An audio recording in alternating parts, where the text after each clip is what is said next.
My name is Dolores, and at 29 years old, it's been 6 months since I moved to Oregon, and not a single call, text, or email from my parents. Not a question about where I'd gone, or why my apartment lease ended, or why the birthday card they mailed never reached me. Not that they remembered my birthday anyway. If you have ever felt betrayed by the people who should have been your biggest supporters, let me know where you are watching from. I still remember that last day in Arlington. The sun was unseasonably hot for March, and sweat trickled down my back as I taped the final boxes shut. Jasper hoisted a crate of kitchen supplies with a grunt, while Ray folded down the flaps on my suitcase with her knee. My one-bedroom apartment was mostly empty by then, just stacks of cardboard and the second-hand armchair I didn't bother to sell. "Are you sure you're not going to tell them?" Rai asked, wiping her forehead with the sleeve of her hoodie. "I mean, just a text or something." I looked up from where I was labeling a box bedroom. Donate. "They haven't asked where I live in 3 years. Why would I tell them I'm leaving?" She didn't argue. She just exchanged a look with Jasper, who muttered, "Still wild to me." It wasn't wild to me. It was normal, expected. I'd been the extra in their family portrait for as long as I could remember. Quiet, invisible, acceptable only when useful. Callum was the sun, the center, the reason the camera flashed. I was background. The U-Haul we'd rented creaked as we loaded in the final box. I shut the door with both hands, pressed my palms against the metal until it clicked. Then I stood there for a moment, staring at the place I'd called home for almost a decade. Not because it held memories, but because it held silence. "Ready?" Jasper asked, swinging the keys around his finger. I nodded, more than ready. The drive to Ashland was long and quiet. I watched the landscape shift outside the window, from city grit to redwoods, from crowded to clear. By the time we hit Oregon, something in me had already begun to loosen. My new apartment was nothing special. One bedroom, slightly outdated kitchen, a narrow balcony overlooking the trees. But it was mine in a way nothing else had ever been. I hung my own photos, set up my desk exactly the way I liked it, cooked real dinners without anyone interrupting or ignoring me. I got up early, logged into work, watered the herbs in the kitchen window. Jasper and Ray visited every other weekend. Edith, my grandmother, called every week without fail. No one else called.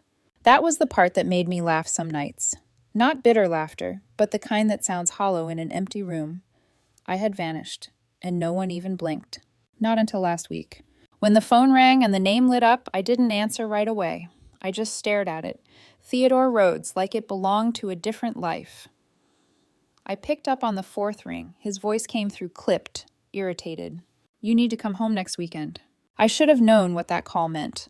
The flatness in his tone wasn't disappointment or confusion. It was entitlement. I was being summoned, and not for my sake. I didn't ask for details. I told him I had plans, and hung up before he could begin his usual follow-up lecture. Then I sat back at my desk, stared out at the pine-covered ridge behind my apartment, and felt that old weight settle over me. Not sadness, just recognition. This was how it had always been. When I was 8, I made honor roll for the 3rd time in a row. I laid the report card neatly on the kitchen table where I knew my mother would sit down with her tea. She glanced at it once and said, "Good job, honey," without looking up from her phone. That same week, Callum got a C+ on a math quiz and still got to pick dinner. The year I won first place in the regional science fair, I came home with a trophy half my height. My teacher had pulled me aside that morning and said I should be proud. I was. I wanted them to be, too. At dinner, I placed the trophy on the counter. My father said, "Let's not make a big deal out of it, Dolores. Your brother has finals." That was the year I stopped bringing awards home. By the time I turned 17, I knew I'd be paying for college myself. I got into a state school with a scholarship, picked up 2 part-time jobs, and stopped coming home for breaks. It was easier that way, cleaner. I graduated early, moved into a shared apartment, took whatever freelance work I could find. My resume grew faster than my social life, but I didn't mind. Work was something I could control. Work didn't forget me at the dinner table. Eventually, I landed a job with a cybersecurity firm based in Seattle. Remote, flexible hours, full benefits. I'd been there almost 3 years now. My boss said I had a knack for untangling the chaos that other engineers overlooked. My savings account had commas in it. My fridge had real food. My inbox had a pre-approval letter from a mortgage broker. I was 29 years old and finally thinking about buying a house. Nothing big, just mine. So, when my father's voice tried to pull me back into obligation, into performances dressed as family duties, I didn't flinch. I just let the silence stretch long enough to make it clear I wasn't coming. "You need to come home next weekend." That was the first thing he said. Not hello, not how have you been, just a directive delivered like I was still 18 and waiting for permission to breathe. I leaned back in my chair and stared at the ceiling. Why? There was a pause. I could practically hear him rolling his eyes through the phone. "Your brother's engagement dinner. Issa's parents want to meet the whole family. They're very traditional." Of course, not a reunion, not a reconnection, just another image to maintain. A daughter-shaped placeholder at the table to round out the illusion of family. I won't be there. Another pause, sharper this time. "What do you mean you won't be there?" "I mean exactly that," I said. "I have other plans. Dolores, this is important for your brother's future. They're high-profile people. It'll reflect badly on us if you don't show up." There it was. Us, not me. Not how I was doing or where I'd been, just the optics. "I moved to Oregon 6 months ago," I said, my voice steady. "I'm not flying across the country for a dinner I wasn't even invited to until now." Silence. The kind that isn't quiet at all, but charged like air before a storm. "You moved to Oregon without telling us? You didn't know where I was before. Why would this be different?" His voice dropped low and tight. "How dare you move without telling your family? What's your address?" I almost laughed. "Do you even remember my last one?" He didn't answer right away, and that told me everything. "That's not the point." "It's exactly the point," I said. "You're not asking because you care. You're asking because now it's inconvenient not to know." "Dolores, this isn't how families work." "No," I said, "but it's how ours always has." I hung up. My hand didn't even shake. For a moment, I just sat there letting the silence rush back in. Then the screen lit up again. Missed call, then another. Then a text from him, from my mother, then Callum. I didn't answer any of them. I just turned off my phone, made myself tea, and stood on the balcony watching the light drain from the sky. By the next morning, the texts had turned from reminders into guilt, and from guilt into threats. By the end of the week, I'd received 6 voicemails, 11 texts, and 2 emails with subject lines like, "Can we talk?" and "Family should stick together." My mother finally called. Her voice was tight with restraint, like she was trying to sound warm without dropping the script. "Sweetheart, this isn't like you. You've always been so respectful. Your brother's counting on you. Issa's parents are formal people. We need to show unity." Unity, a word that means nothing when it's only summoned for guests. "I'm not going," I said simply. "Dolores, don't be difficult." "I'm not. I'm being honest." She sighed, frustrated. "It's just one dinner. You don't have to stay long. Smile, say a few words, and then you can disappear again if that's what you want." "You mean like I already have?" Another silence, then she hung up. Callum tried next. His tone was different, less forceful, more confused. "Look, I don't know what's going on between you and Mom and Dad, but can't you just show up? For me?" I almost felt something. Almost. But I remembered all the years he looked away while I was overlooked. "No," I said, "not this time."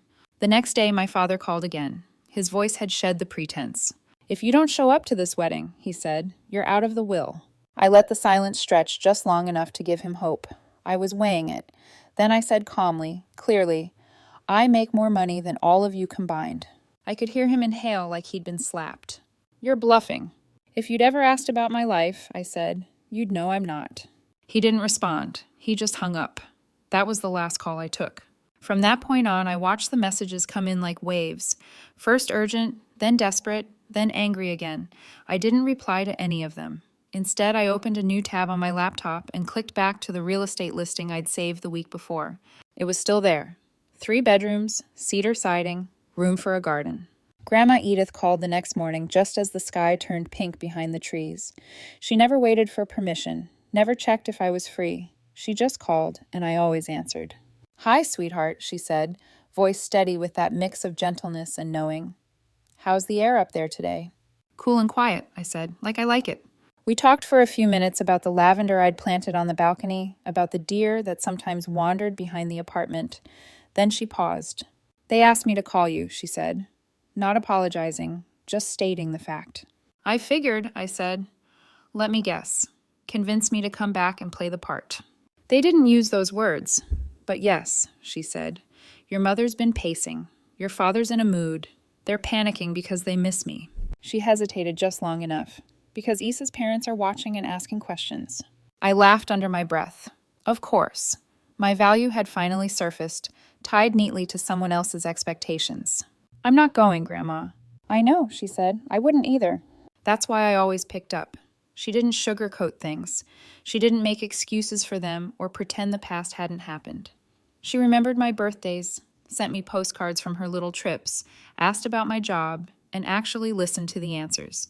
She was the only one who ever looked directly at me and saw more than what I could offer. I just wanted you to hear it from someone honest, she said. Not because I think you owe them anything. Thank you, I said. Are you okay? I am, I said, and I meant it. Really. I stayed on the phone with her until the tea in my mug went cold.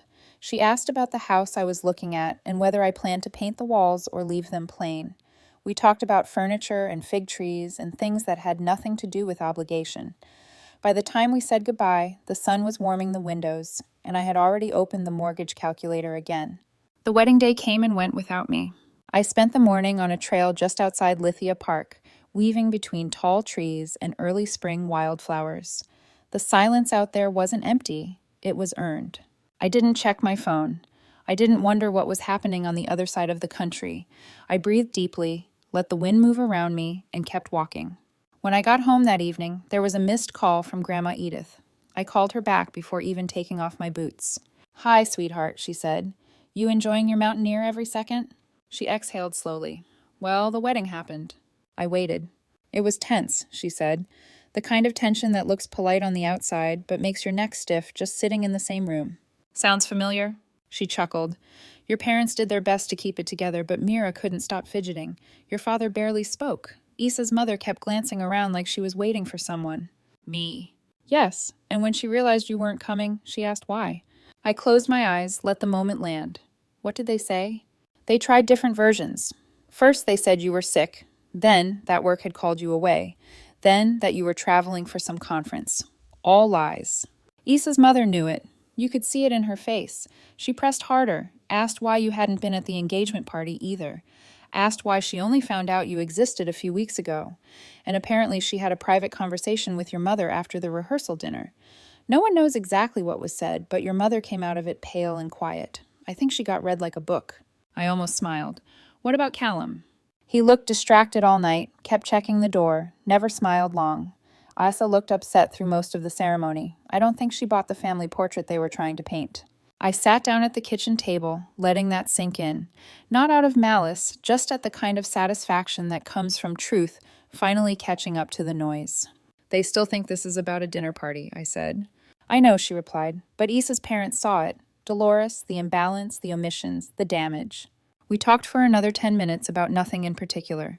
After we hung up, I opened my laptop and scrolled through new listings. The house I'd been eyeing was still available. I bookmarked it again, just in case. A week after the wedding, Grandma Edith called again. I was in the middle of unpacking a box labeled kitchen. Fragile when the phone lit up with her name. They're still talking about it, she said, without needing to explain what it was. Issa's parents? Yes, they've asked Callum directly now. Why you weren't involved. Why no one mentioned you until the last minute. Why you've disappeared. And what did he say? He tried to downplay it at first, but I think even he's starting to realize it's not just going away. Issa's mother doesn't like being lied to. I set down a stack of plates and leaned against the counter. Is the marriage already cracking? There's tension, the kind that doesn't fade with a honeymoon. I didn't feel glee. I didn't want things to fall apart for him. I just felt still, like watching ripples in a pond after dropping a single stone. They've started asking around, Grandma said. Your parents wanting to know who might have your new number, your address. They even asked me again. You didn't tell them, right? Of course not. I told them if you wanted to talk to them, you would. I breathed out slowly. Thank you. They're nervous, she continued. Not just about you, about what Issa's parents might do, what they might say, what this might mean for Callum's future. They're worried about damage control, I said. Not about me. Yes, she said quietly. But they're starting to realize this doesn't just disappear. The way they treated you, it left marks. I looked around the small kitchen. Sunlight on the counters, new dish towels folded by the sink, a window above the stove that overlooked a row of pines. This wasn't just where I lived. It was mine. They're the ones who disappeared, I said. They just didn't notice until someone else did. She didn't reply right away, but I could hear the pride in her silence, the kind that never had to be spoken out loud. That night, I finished unpacking the kitchen and lit a candle by the sink. The house already felt like home. It came in a plain white envelope, no return address, but the handwriting was unmistakable. My father's blocky, careful print, like he thought neatness could cover history. I stood at the mailbox for a long moment, the envelope heavy despite its weight. I didn't bring it inside. I walked straight to the fire pit in the backyard, struck a match, and dropped it in. The paper curled inward, blackened, then disappeared into ash. I already knew how it ended. The next morning, I signed the final paperwork for the house, my name on every line, no cosigner, no conditions, just mine. Jasper and Ray texted about flights for next month. They wanted to see the place and help me plant the first flowers. I'd already cleared a corner of the yard for tomatoes and thyme. Later that evening, I registered for a graduate course in digital forensics, not because I needed it, just because I could. I changed my phone number the same week. Only a handful of people got the new one. Edith, my boss, Jasper, Ray. That was enough. No more surprise calls. No more texts asking for favors disguised as obligations. No more family dinners where my name was an afterthought. The house was quiet, not lonely, just honest. 6 months later, my backyard was filled with voices and the smell of roasted corn and grilled peaches. Jasper was manning the grill like it was a science experiment. Ray balanced a pitcher of sangria in one hand and a stack of mismatched cups in the other. The folding table overflowed with potluck dishes, quiche, sesame noodles, a suspicious-looking casserole someone insisted was a family recipe. A neighbor's golden retriever flopped at my feet. Across the yard, my coworker's daughter Marin tugged at my sleeve and handed me a plastic bracelet she'd made from string. "You're my aunt now," she said solemnly, "but the fun kind." "I'll take that," I said, slipping it on. Later, as twilight settled in, someone I barely knew from the next street over asked, "Do you have family back east?" I didn't hesitate. Not anymore. There was a beat of quiet, and then I smiled, gesturing to the table where Jasper was laughing so hard he'd spilled lemonade on his shirt, where Ray was dancing barefoot to a playlist I didn't even know I had. "But I have this," I said, and I meant it. When everyone had left and the yard was quiet again, I gathered the plates, folded the chairs, and stood at the edge of the garden with the string bracelet still on my wrist. Fireflies blinked near the fence. My house glowed softly behind me. It wasn't perfect. It was better. It was mine.